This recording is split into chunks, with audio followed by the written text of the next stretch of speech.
Bonjour à tous et à toutes. Mon nom est Linda Binette.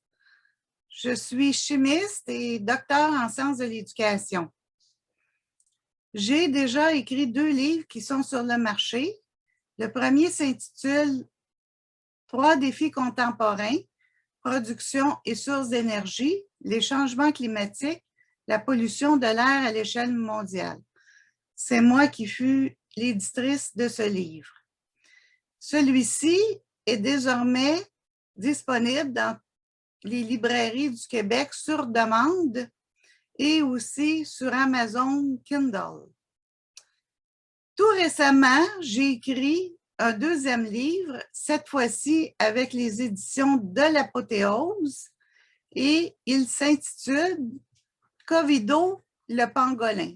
C'est un livre jeunesse destiné particulièrement aux jeunes, mais aussi à tous les jeunes de cœur de 6 à 106 ans.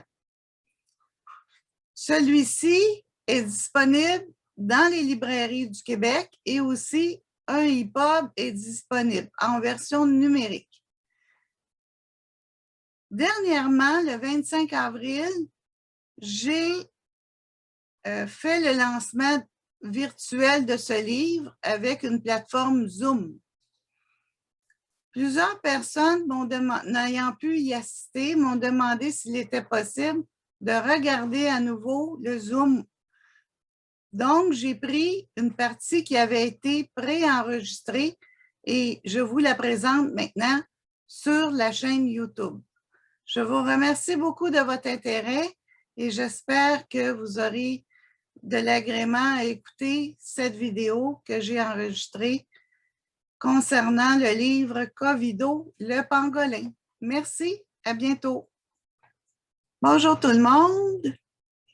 Très heureuse de vous accueillir dans cette rencontre Zoom. Afin de vous présenter le livre que j'ai écrit intitulé Covido, le pangolin. Afin de bien débuter cette belle rencontre Zoom, encore une fois, je suis très contente que vous avez accepté mon invitation d'y assister. J'ai pensé mettre une belle musique d'ambiance. C'est une pièce qui provient du Carnaval des animaux de Camille Saint-Saëns, qui est un compositeur du 19e siècle. Alors, ce que je vais vous faire jouer là, actuellement, c'est vraiment le Carnaval des animaux. Puis vous allez voir le roi lion qui ouvre la marche en l'honneur de tous les animaux qui existent sur cette belle planète. Alors, à l'instant, le Carnaval des animaux, l'entrée du lion de Camille Saint-Saëns.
Alors, dans le but d'avoir la rencontre Zoom d'aujourd'hui, j'ai préparé quelques diapos afin de bien vous expliquer un peu D'où est-ce que c'est parti l'idée d'écrire ce livre-là, Covido le pangolin? Comme j'ai dit, c'est la naissance de mon petit-fils Noël en novembre 2020 qui m'a comme motivée à écrire le livre. Mais il y a quand même des constats que j'ai faits au fil des ans, de par mes études aussi, qui vraiment m'interpellent. C'est une de ces questions-là environnementales, c'est la perte de la biodiversité. Et par ce livre-là, je veux finalement sensibiliser les jeunes, particulièrement les jeunes, à la perte de la biodiversité et au respect de l'environnement, de la nature et à la solidarité qu'on doit développer pour faire face aux défis que nous aurons encore à relever, que nous avons à relever, mais que nous aurons encore à relever. Alors ici, c'est la couverture du livre Covido le pangolin. Maintenant, je vais passer la deuxième diapositive quand je parle de biodiversité. Il faut faire référence à l'écologie, qui est une science qui étudie les interactions des êtres vivants entre eux et avec leur milieu. Quant à la notion d'écosystème, c'est l'ensemble des êtres vivants, de leur milieu de vie et des relations qu'ils entretiennent. Et tout cela, ça forme un écosystème. Maintenant, pourquoi j'ai choisi le pangolin comme étant, faisant partie le titre du livre? D'abord, le pangolin, ce sont des petits mammifères méconnus et qui sont massacrés massivement pour leurs écailles. C'est le seul mammifère couvert dont le corps est complètement couvert d'écailles.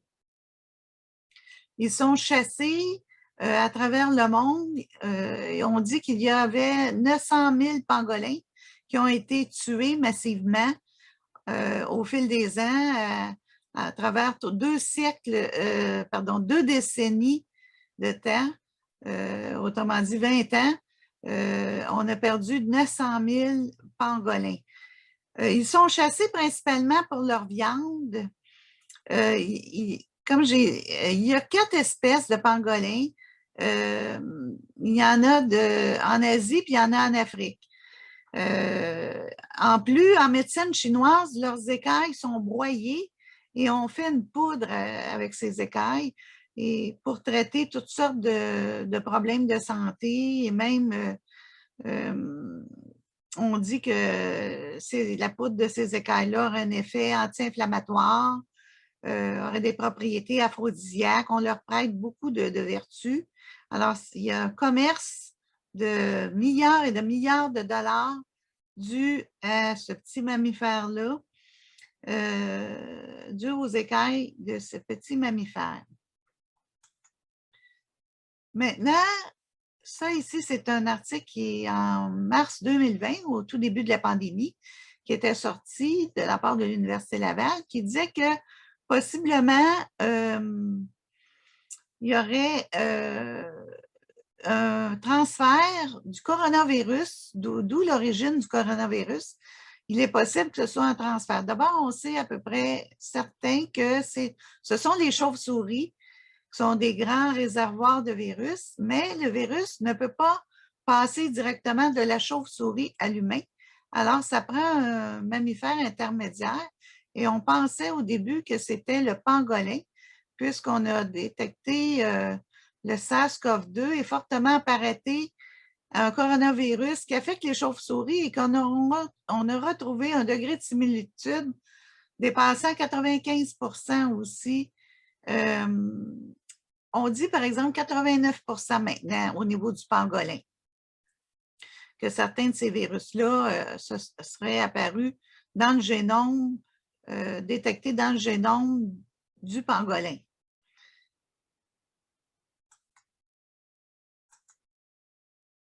Mais maintenant, en 2021, ce n'est pas certain que ce soit le seul mammifère qui aurait été le vecteur du transport du coronavirus vers l'humain, même s'il est encore très soupçonné. Parce qu'on sait que l'origine du virus, on pense que c'est dans les marchés à ciel ouvert à Yuan, en Asie, en Chine. Et on vend beaucoup de la viande de pangolin, même si ce n'est pas légal, parce qu'ils sont en voie d'extinction et c'est illégal de les chasser. Mais des contrevenants pour des besoins lucratifs continuent de chasser l'espèce. Mais ce n'est pas la seule espèce. Hein? Il y a 60% de la biodiversité qui est en péril là, à travers la planète. Il y en a toujours eu des espèces qui sont disparues au fil du temps, au fil de l'évolution. On dit que maintenant, c'est accéléré. C'est un phénomène maintenant qui s'accélère de plus en plus au fil des ans. Là aussi, j'ai mis le gorille des montagnes, qui est bientôt en voie d'extinction lui aussi. On dit qu'il n'en resterait que 700 dans le monde entier. Ils sont surtout menacés, eux, par la guerre, le braconnage et la déforestation. Ceci vient de Natura Science. Natura Science. Un autre petit mammifère que je vous présente ici, parmi tant d'autres, c'est le panda roux, qui vit surtout en Chine et qui est très beau parce qu'une robe d'un roux flamboyant. On dit aussi qu'aujourd'hui, il est gravement menacé d'extinction. Et finalement, aussi une autre espèce que je vous présente, c'est bien sûr les éléphants d'Afrique. Il y en a aussi en Asie, des éléphants, les éléphants d'Afrique, les éléphants d'Asie. Ils sont aussi vraiment beaucoup chassés à cause de leur ivoire, c'est-à-dire leur défense qui est constituée d'ivoire. Alors, c'est une espèce qu'il faut aussi protéger. Les défenses des éléphants sont très recherchées. Et aussi les girafes pour leurs cornes, pour leurs sabots. Il y a plein d'autres animaux aussi qui sont chassés comme ça. Dans le monde marin, il faut penser aussi au cas des belugas. Les belugas, eux, ils sont en péril, eux aussi, dans l'estuaire du Saint-Laurent, à cause surtout de la pollution chimique que nous retrouvons dans le fleuve Saint-Laurent et tout partout dans les mers. Quant aux belugas du Saint-Laurent, dans l'estuaire du Saint-Laurent, avant, lorsque je travaillais dans les années 90, j'avais eu des contrats avec le ministère de l'Environnement du Québec concernant le plan d'action Saint-Laurent qui s'occupait de la dépollution du fleuve Saint-Laurent. Il y avait des concentrations élevées de BPC, de biphénylpolychloré, de d'autres produits chimiques aussi, dioxine, furane dans le fleuve Saint-Laurent. On a détecté plusieurs cancers chez certains spécimens de cette espèce-là. Alors, c'est vraiment une espèce maintenant qu'il faut protéger aussi parce qu'ils sont beaucoup moins nombreux maintenant. Comme on note aussi, c'est une espèce sentinelle parce qu'il est victime de la pollution humaine. Donc, lorsque il y a beaucoup de pollution, bien, il y a beaucoup de maladies. Il y a des maladies, donc, comme j'ai dit, des cancers et même de la mortalité chez cette espèce-là. Donc, on peut dire que à ce moment-là, la concentration, particulièrement dans le fleuve Saint-Laurent, parce que leur habitat est surtout dans le fleuve Saint-Laurent, au Beluga, à proximité de nous. Alors, il y a beaucoup de déchets toxiques et puis c'est un indicateur comme quoi les concentrations seraient trop élevées dans les eaux particulièrement dans lesquelles le Beluga évolue. Puis, comme j'ai dit, ça attaque aussi le système immunitaire de ces mammifères-là marins. Donc, ça vient de Futura Planet, l'information. Donc, pour résumer, les principales causes de la perte de la biodiversité et du déclin des animaux, comme je l'ai dit déjà, c'est la destruction des habitats. Fait que c'est certain que l'humain, par la déforestation, nos activités humaines, on a empiété sur le territoire des animaux sauvages. Eux, en contrepartie, ça leur prend un habitat, de la nourriture. Alors, se sont rapprochés de l'être humain et cette promiscuité-là fait en sorte que finalement, le passage des agents microbiens comme des bactéries, des virus, principalement ici, on parle de virus dans le cas du coronavirus, bien, à ce moment-là, ça se fait plus facilement et puis c'est ce qu'on appelle le phénomène, les maladies, les zoonoses. Les zoonoses, ce sont des maladies qui sont transmises de l'animal à l'être humain. Et comme j'ai dit, ils sont souvent favorisés par la promiscuité. Les changements et perturbations climatiques aussi, on a vu, on a des inondations, des sécheresses à certains endroits. C'est pour ça qu'on parle plutôt de perturbations climatiques. Alors, ça perturbe justement aussi l'habitat des animaux. Eux, ils recherchent de la nourriture. Il y a des migrations de certains animaux, des oiseaux, de certaines espèces qui sont aussi changées, les habitudes de vie aussi. Donc, comme je l'ai mentionné, la pollution chimique dans le monde marin et bien entendu, comme il a été mentionné, la chasse et le braconnage des espèces.